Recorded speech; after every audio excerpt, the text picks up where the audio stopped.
A woman named Rachel sent us a story about the day she walked into a courtroom and watched her own mother try to destroy her life in front of a judge, and what happened next is something we still can't believe.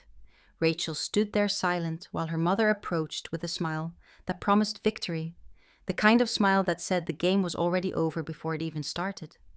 Her mother leaned in close, voice low and deadly calm, and whispered 6 words that would haunt anyone. "I'm taking everything you have." Around them, witnesses her mother had carefully selected painted Rachel as the villain. A cold, ungrateful daughter who abandoned her family and only returned to steal an inheritance. Rachel's lawyer looked terrified, fumbling through papers, barely able to make eye contact with the opposing counsel, and everyone in that room could feel it. This was a massacre, not a trial. Her mother had money, power, connections, and a story so perfectly constructed that even the judge seemed to believe it. Rachel appeared to have nothing, no defense, no allies, no way out. But then something shifted. Something no one saw coming. Not her mother, not the witnesses, not even the people who thought they knew Rachel best. Because while her mother was busy enjoying her courtroom performance, Rachel had been waiting not to defend herself, but to let her mother go far enough that there would be no coming back. This is her story, and here's what she told us happened that day. "My name is Rachel Allen. I'm 36 years old, and until 6 months ago, I worked as a financial analyst for a mid-sized investment firm in Boston. I'd built a quiet, independent life for myself over the past 15 years, the kind of life where I answered to no one and made my own decisions. That independence is exactly what brought me to that courtroom." The hearing had been going on for 2 hours when the judge called for a 15-minute recess. I stood up slowly, my legs stiff from sitting in that hard wooden chair, and that's when my mother made her move. She walked straight toward me, past the low divider that separated the gallery from the tables where the lawyers sat. Her attorney didn't stop her. No one did. She came close enough that I could smell her perfume, the same one she'd worn for 20 years, and leaned in. "I'm taking everything you have," she whispered. Her voice was steady, almost gentle, like she was sharing a secret instead of a threat. There was no anger in it, no heat, just absolute certainty. She pulled back and looked at me with a small, satisfied smile before returning to her seat beside her lawyer. I stayed standing there for a moment, watching her smooth her skirt and settle back into her chair as if nothing had happened. Around us, the courtroom was full of people who had no idea what they'd just witnessed. To them, it probably looked like a mother trying to reach out to her daughter. That's the thing about my mother, she's always known how to control what people see. When the hearing resumed, her attorney called the first witness. Dr. Harrison, a silver-haired psychiatrist with an expensive suit and a calm, authoritative voice, took the stand. He'd been my stepfather's doctor during the last year of his life, though I'd never met him before today. "In your professional opinion," my mother's lawyer asked, "what was Mr. Allen's mental state in the months before his death?" Dr. Harrison folded his hands. "He was under significant stress. Memory lapses, confusion about dates and names, difficulty concentrating. Classic signs of cognitive decline in elderly patients." I watched the judge take notes. The doctor wasn't lying, not exactly. My stepfather had been 73 when he died.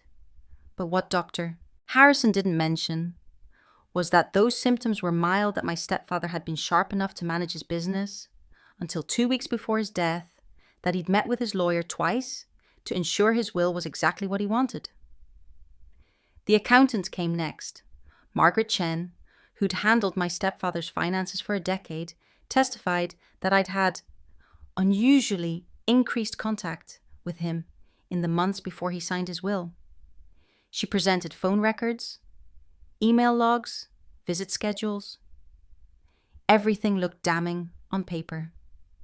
What she didn't say was that my stepfather had reached out to me first, that he'd asked me to help him understand some investment statements because he didn't trust my mother with the details that every single one of those visits had been at his request. Then came Mrs. Patterson, the neighbor who'd lived next door for 15 years. She was a small grandmotherly woman who looked uncomfortable on the witness stand, but spoke clearly when my mother's lawyer asked her questions. In all the years you lived next to the Allens, how often did you see Rachel visit? Mrs. Patterson shook her head. Almost never. I didn't see her once in the last 10 years until Mr. Allen got sick. Then suddenly she was there all the time. The implication hung in the air like smoke. I was the absent daughter who only appeared when there was something to gain. My mother's lawyer didn't need to say it. Mrs. Patterson's sad, disappointed expression said it all. I glanced at my attorney, Richard Morrison. He was hunched over his legal pad, pen in hand, but he wasn't writing anything. His face was pale, and when my mother's lawyer finished with Mrs. Patterson, Richard stood up slowly. "No questions, Your Honor," he said.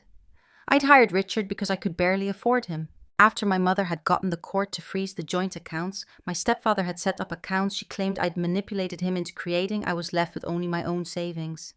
Richard had taken my case for half his usual rate, and now I understood why. He was terrified. During the next break, I watched him shuffle papers at our table, his hands shaking slightly. When my mother's attorney walked past, Richard's eyes dropped to his notepad. He couldn't even look the man in the eye. "Maybe we should consider their settlement offer," Richard said quietly, leaning toward me. "Your mother's willing to give you $20,000 if you drop the contest to the will. It's not nothing, Rachel. And if we lose you, get nothing at all."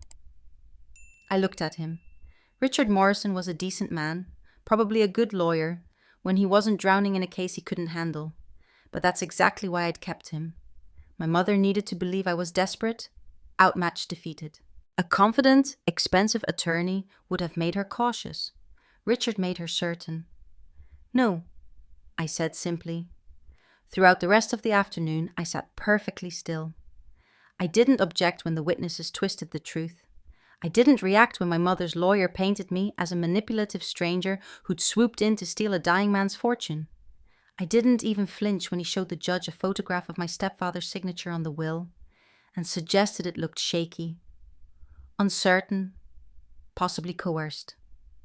I just watched. I studied every witness who took the stand, noted every small exaggeration they made, catalogued every piece of context they conveniently forgot to mention. I watched my mother sitting at her table straight-backed and composed, occasionally whispering to her attorney. I watched the judge's face, trying to read whether he believed what he was hearing. But mostly, I watched my mother. Because every time a witness finished testifying, every time her lawyer scored a point, every time Richard fumbled an objection or suggested I settle, she would glance at me, just for a second. And each time her smile grew a little wider. She thought she was watching me break. She thought my silence was defeat, that my terrible lawyer was proof I had nothing left to fight with, that her carefully constructed story had already won. My mother smiled because she thought my terrible lawyer proved she'd already won. But she didn't know I needed her to believe exactly that. The courtroom was even more crowded on the second day. I arrived early and took my seat beside Richard, who looked like he'd barely slept. My mother sat across the aisle with her attorney, wearing a navy suit that made her look like the grieving widow she wanted everyone to see. When the judge entered, my mother's lawyer stood immediately. "Your Honor, we'd like to call our next witness, Thomas Bradley." I didn't recognize the name until a thin man in his 60s walked through the courtroom doors. He'd been my stepfather's business partner for 30 years, someone I'd met exactly twice at company dinners. "Mr. Bradley," my mother's attorney began. "How long did you know the deceased?" 3 decades. We built the company together from nothing." "And in all that time, how often did you see his stepdaughter Rachel?" Bradley adjusted his glasses. "I met her once, maybe twice. She wasn't part of his life. He never talked about her, never mentioned her in all our conversations. Then about 8 months before he died, her name started coming up. He seemed confused about it, actually. Said she'd been calling him, asking about his finances, wanting to know about his assets." My hands stayed folded in my lap. What Bradley didn't say was that my stepfather had called him paranoid that their friendship had been strained for years because Bradley wanted to push the company in directions my stepfather disagreed with. He didn't mention that my stepfather had started those conversations about me because he was proud, because he'd told Bradley I was helping him understand investment portfolios that Bradley himself had mismanaged. The next witness was a woman named Janet Reeves, who'd been my stepfather's housekeeper for 5 years. She testified that during his illness, my mother had been there every single day, managing his medications, coordinating with doctors, keeping the house running. She said she'd never seen me visit during those years of slow decline, only during the final 6 weeks. And when Rachel did start visiting, my mother's lawyer asked, "What did you observe?" Janet hesitated, glancing briefly at my mother. She was always asking Mr. Allen questions about his business, his accounts, his legal papers. He seemed tired after her visits. Mrs. Allen had to ask her several times not to exhaust him. I remembered those visits differently. My stepfather pulling me aside to show me documents he didn't trust my mother to handle honestly. Him asking me to witness his signature on papers because he wanted someone he trusted to know what he was signing. My mother standing in doorways, watching her face tight with controlled anger every time he spoke to me. But Janet Reeves didn't mention any of that. She painted a picture of a devoted wife protecting her husband from an intrusive stepdaughter, and the judge wrote it all down. Then my mother's lawyer said something that made my stomach drop.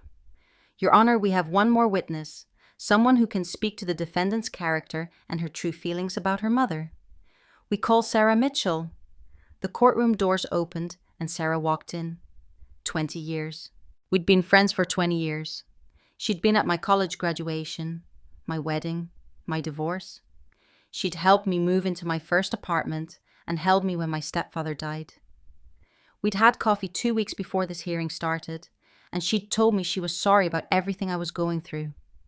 Now, she walked past me without making eye contact and took the witness stand. My mother's attorney handed her a folder. "Miss Mitchell, how long have you known the defendant?" "Since we were in college. About 20 years. Sarah's voice was quiet, almost apologetic. "And would you say you know her well?" "Yes, very well." "Have you ever discussed her relationship with her mother?" Sarah's hands trembled slightly as she opened the folder. "Many times. Rachel was very angry with her mother. She talked about it often." The attorney pulled out printed pages. "Do you recognize these emails?" Sarah nodded. "Rachel sent them to me about 10 years ago." "Would you read the highlighted portion for the court?" Sarah's voice cracked slightly. "It says I'm done with her. She'll never control me again. I don't care if I never see her face. As far as I'm concerned, I don't have a mother anymore." The courtroom erupted in whispers. The judge banged his gavel once. I stared at Sarah and finally she looked at me. For just a second, I saw something in her eyes. Fear maybe? Or guilt. Then she looked away. That email was real. I'd written it the day after my mother had called my ex-husband and told him lies that destroyed what was left of our marriage. I'd written it when I was furious and hurt and finally ready to cut ties completely. But there had been 20 other emails in that thread explaining exactly why I'd written those words, showing what my mother had done, giving context that made me sound like a woman protecting herself instead of a hateful daughter. Sarah had given them the one email, that made me look like a monster. "No further questions," my mother's attorney said. Richard stood up. I could see his hands shaking. "Miss Mitchell, were there other emails in this exchange?" "Yes." "Did those emails provide context for this statement?" My mother's lawyer was already on his feet. "Objection. Relevance. The witness has provided the defendant's own words. Context doesn't change what was written." "Sustained," the judge said. Richard sat down. He didn't even try to fight it. Sarah left the stand and walked out of the courtroom quickly, still not looking at me. I watched her go and wondered what my mother had offered her. Money, probably. Or maybe a threat. My mother had always been good at finding people's pressure points. Across the aisle, my mother's face showed the smallest hint of satisfaction. She thought she'd just delivered the killing blow. She thought that watching my best friend betray me in open court would break something inside me. I sat perfectly still and said nothing. My mother had bought the person I trusted most, but she hadn't realized that every betrayal was pushing her closer to the edge I'd been waiting for. On the third day, the judge delivered his temporary ruling. My mother would continue as administrator of the estate, but all assets would remain frozen until the final judgment. No property could be sold, no accounts could be touched, no transfers could be made without court approval. Richard didn't even try to appeal. He gathered his papers, mumbled something about how we'd regroup before the next hearing, and left the courtroom looking relieved. It was over for now. I nodded and walked out alone. My mother caught up with me in the hallway outside. She didn't say anything, just smiled and kept walking. That smile told me everything. She'd won the first battle, and she expected the rest to be just as easy. I went home to my small apartment and spent the next 2 days going through every dollar I had left. After the joint accounts were frozen, I'd been living on my own savings. It wasn't much, but it was enough for what I needed to do next. I hired Marcus Chen, a private investigator who'd worked fraud cases for 20 years, and Dr. Patricia Reynolds, a forensic document examiner who testified in federal court. I paid them with the last of my savings and told them exactly what I needed. Examine every document my mother had submitted to the court as evidence. I didn't tell Richard. He would have advised against it, worried about the cost, or worse, accidentally mentioned it to opposing counsel during some procedural discussion. This had to stay quiet. 2 weeks later, Marcus called me to his office. He spread a dozen documents across his desk, each one flagged with colored tabs. "Look at these authorization forms," he said, pointing to papers that supposedly gave my mother power of attorney over my stepfather's medical decisions. The signatures match authenticated samples, but the file metadata tells a different story. These digital files were created 5 days after your stepfather died. Dr. Reynolds pulled up images on her laptop signatures, magnified until I could see every pen stroke. Notice the pressure patterns here and here. Your stepfather's authentic signatures from his final weeks show tremor inconsistent pressure. These are too smooth, too perfect. They could be trace-ins or digital copies pasted from earlier documents. She showed me another file. This revised will that suddenly appeared, the one giving your mother full control, has similar issues. The paper is correct. The notary seal looks legitimate, but the signature itself doesn't match the natural variation we see in authentic samples from the same time period. I stared at the documents. "Is this enough to prove forgery?" Marcus shook his head. "Not definitively. A good lawyer could argue the files were rescanned for better quality, or that your stepfather's condition varied day to day. We'd need more, a pattern of behavior, multiple instances, something that can't be explained away." I made my decision right there. "Don't submit any of this yet." Dr. Reynolds looked surprised. "But this could help your case." "One forged signature can be excused," I said. "I need to wait until there's no excuse left." I paid them to keep investigating and left with copies of everything they'd found. Then I went home and waited. My mother didn't disappoint. Within days, she started making moves. I received a letter from my stepfather's business attorney informing me that certain commercial properties were being prepared for sale to cover estate legal fees. Another letter came from the bank notifying me of account restructuring for better estate management. Each letter had official letterhead, notarized signatures, proper legal language. Then my former colleague at the investment firm called me. "Rachel, I don't know how to tell you this, but your mother contacted our managing director. She warned him that you were mentally unstable, that you were making fraudulent claims about your stepfather's estate, and that anyone who worked with you should be cautious." I thanked him for letting me know and hung up. 2 days later, Marcus sent me photographs. My mother had filed papers with the county recorder's office, transferring title on one of the properties into a trust she controlled. The signature on the transfer documents was supposedly mine. I'd never signed anything. I looked at the notary stamp, The date, the careful forgery of my own signature.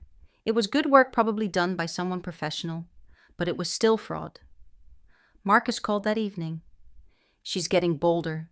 I've tracked 3 more documents in the past week with questionable signatures, all moving assets or authority around. She thinks her position as administrator gives her unlimited power. Let her think that, I said. Rachel, if we wait too long? We wait until the pattern is undeniable. Until there's so much evidence that no judge can ignore it. I started keeping a folder. Every letter, every notification, every document that came through with my mother's fingerprints on it.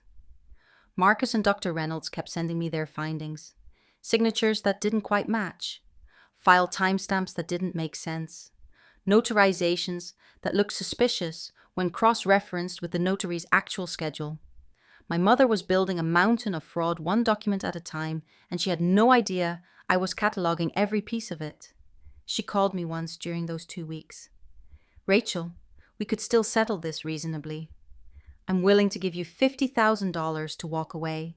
After all the legal fees, that's probably more than you'll get if this goes to trial. I almost laughed. $50,000 when my stepfather's estate was worth millions. She really thought I was beaten. I'll see you in court, I said, and hung up. My mother was digging her own grave. Every forged signature, every unauthorized decision was a brick. I was quietly stacking into a wall that would surround her. 4 weeks after the hearing started, we returned to court for what everyone assumed would be the final session. My mother arrived with her lawyer, both of them looking relaxed, almost cheerful. Richard sat beside me, his briefcase thin, with barely any documents inside. The judge took his seat and looked directly at me. Miss Allen, I've reviewed all the testimony and evidence presented. Before we proceed, I want to ask if you've reconsidered settlement. Your mother has made what I consider to be a fair offer under the circumstances. Fair. The word hung in the air like poison. My stepfather's entire estate in exchange for $75,000. Less than what my mother had probably spent on her legal team. No, Your Honor, I said.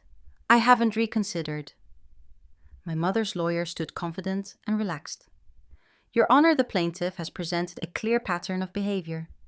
The defendant abandoned her family, returned only when financial gain was possible, and manipulated a sick elderly man into changing his will. We believe the evidence speaks for itself. The judge nodded slowly, making notes. I could see which way this was heading. Everyone in that courtroom could. Richard looked at me with something like pity. He thought I was throwing away my last chance. I stood up. Your Honor, I'd like to request a 1-week postponement to gather additional documentation relevant to this case. The judge's expression tightened. Miss Allen, this court has been more than patient. We've already granted 1 extension. I understand, Your Honor, but new information has come to my attention that requires proper documentation before presentation. My mother's lawyer was smiling now. Your Honor, this is clearly a stalling tactic. The defendant has had ample time to prepare her case.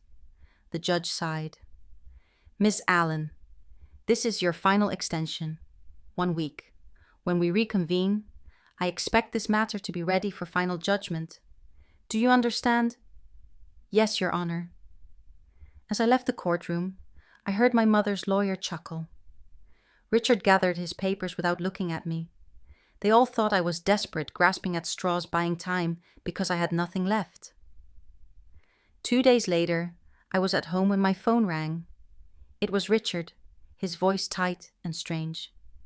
Rachel, I just received a notification from First National Bank. It's addressed to me as your attorney of record. Your mother transferred $240,000 from the estate account to her personal account yesterday. I sat down slowly. The estate account that's under court freeze order? Yes, the bank's compliance system flagged it automatically because of the court order. They've already notified the judge. I called Jennifer Hartwell that same afternoon. She was the kind of lawyer I should have hired from the beginning, expensive and sharp. I'd kept her number since the case started, waiting for the right moment. I paid her retainer with money I'd borrowed from my own retirement account and told her exactly what I needed. "An emergency motion for contempt of court," she said immediately. "Your mother violated a direct court order. We can get a hearing within 48 hours. She filed the motion that evening. 3 days after my mother made her move, we were back in court. The emergency hearing was nothing like the previous sessions. The judge's face was severe as he reviewed the bank's notification. My mother's lawyer stood and tried to explain. "Your Honor, my client believed her position as temporary administrator gave her authority to manage estate funds for legitimate expenses." The court's order was explicit, the judge said, his voice cold. "All assets frozen. No transfers without court approval. What part of that was unclear to your client?" "It was a misunderstanding of the scope of her authority." "It was a direct violation." The judge turned to my mother. "Mrs. Allen, you transferred a substantial sum from an account this court specifically ordered frozen. That is contempt." For the first time since this all started, my mother's face showed something other than confidence. She looked at her lawyer, then at the judge, and I saw the moment she realized she'd made a mistake. Jennifer stood. "Your Honor, given this violation, we request a comprehensive forensic examination of all documents the plaintiff has submitted as evidence." She handed the clerk a folder. "We have a preliminary report from a private investigator showing irregularities in file metadata and signature authentication. We believe the court should examine these materials independently." My mother's lawyer objected immediately. "This is a baseless accusation meant to distract from the real issues in this case." But the judge was already reading the report. His expression grew darker with each page. "I'm ordering a full forensic examination of all submitted documents," he said. "The court will appoint an independent expert. We'll reconvene in 1 week." My mother's smile was gone. She stared at the judge, then at me, and for the first time, I saw fear in her eyes. My mother believed her power was big enough that no one would dare stop her. But she forgot. There's something bigger than power, the law itself. 1 week later, the court-appointed forensic document examiner took the stand. William Foster had testified in federal fraud cases for 15 years, and he didn't waste time with preliminaries. "I examined 23 documents submitted by the plaintiff," he said, projecting images onto a screen. "These documents, allegedly dated 2023, bear notary seals that didn't exist until 2024. The seal design was introduced by the manufacturer in January of last year. It's physically impossible for these documents to have been notarized when they claim to have been." He pulled up another image. "Ink analysis reveals similar problems. Several documents supposedly signed in 2023 contain ink formulations that weren't commercially available until mid-2024.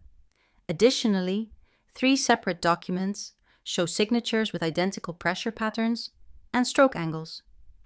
This is characteristic of photocopied signatures that were digitally pasted onto different documents." The courtroom was silent. My mother sat rigid in her chair, her hands clasped on the table in front of her. Dr. Foster continued, "In my professional opinion, these documents were created recently and backdated to appear legitimate."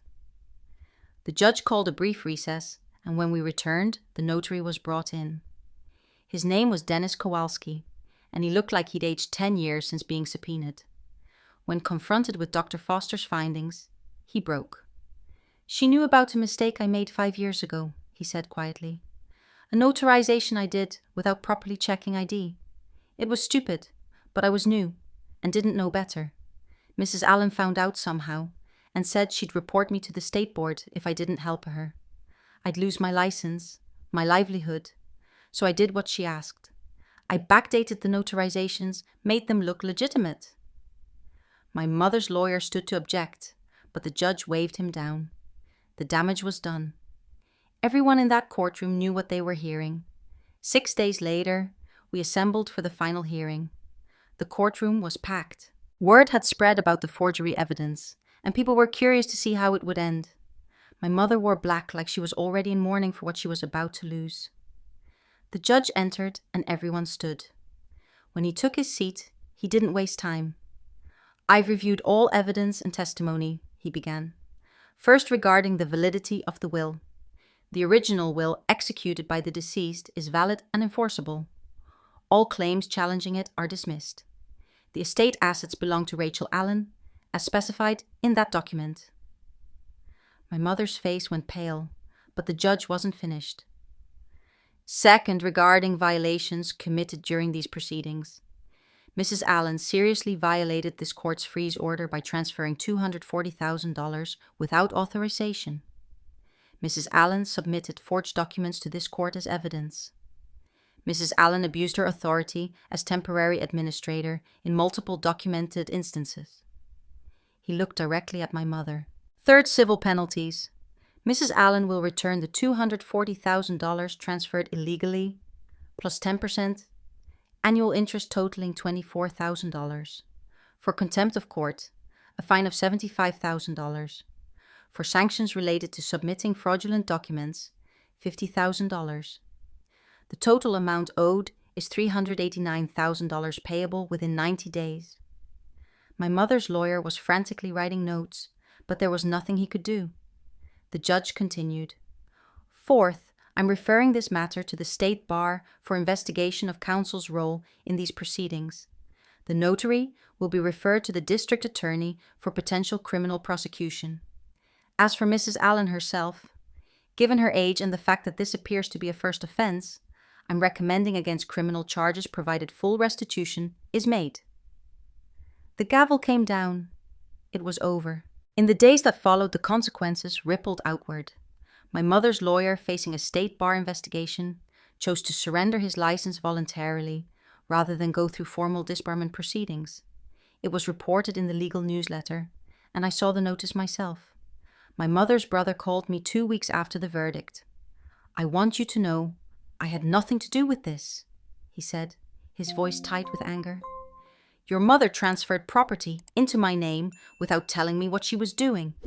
Now I'm caught up in her mess. I'm done with her."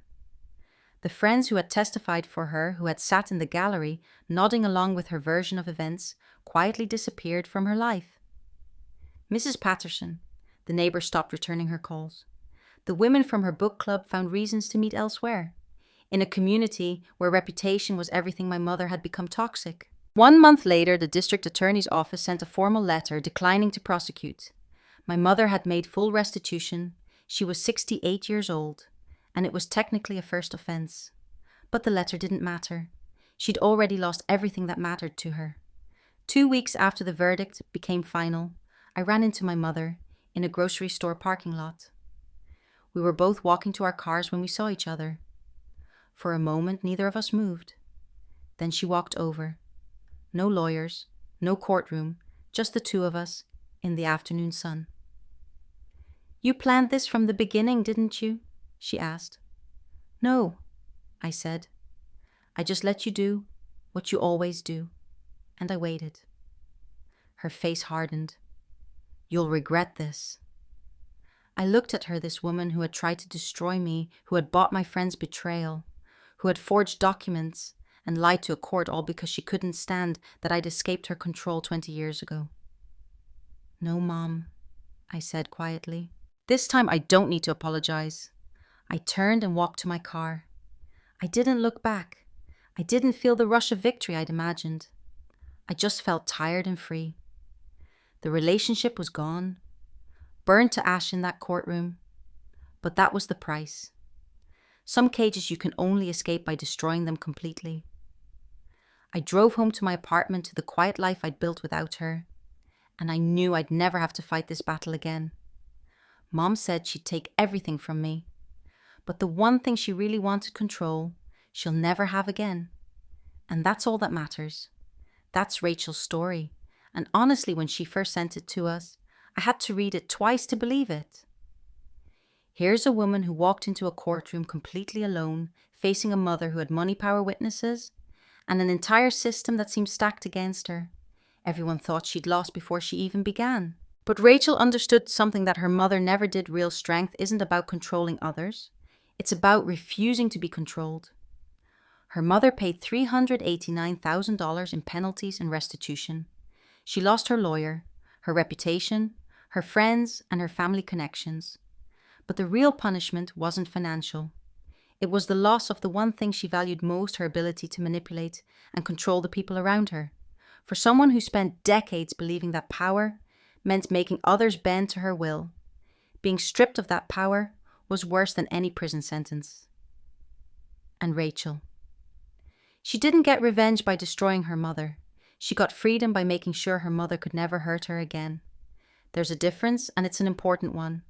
Now I want to talk about something deeper here, because I think Rachel's story teaches us a lesson that goes far beyond courtrooms and inheritance battles.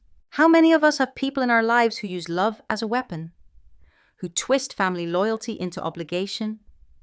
Who make us feel guilty for setting boundaries or protecting ourselves? Rachel's mother spent 20 years punishing her daughter for one act of independence, and she would have spent 20 more if Rachel hadn't stopped her.